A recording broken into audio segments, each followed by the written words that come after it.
Today I want to take a moment and really applaud the Russian Terrorist Federation for their consistent and continued confirmation to the world that evil really does exist. Let's give them a round of applause.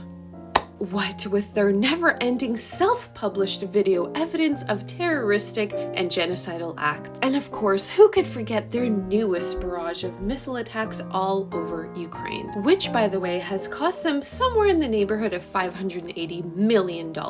Now let's take a little sneak peek into the wonderful world of what the hell they are spewing today. Number one, they are stating that Ukraine will invade currently occupied by them Transnistria in Moldova. Number two, they're stating that Ukraine is planning a coup in the capital city of Moldova. What do these statements mean? They mean that the Russian Terrorist Federation is planning a terroristic attack on Transnistria and a coup on Moldova's capital city. Oh, and number three, they're saying that they're ready to throw a nuclear strike on Georgia. I guess they're not really a fan of the thousands of people yelling "F Russia" in the streets. People of Georgia, by the way, are still protesting. It's said that the Russian-style law has been taken off of the parliament's agenda, but now the brave people of Georgia are insisting that those pro-Russian government officials pack their bags back to the motherland. And who else is packing their bags? Who else but the same hundreds of thousands of Russians who fled Russia into Georgia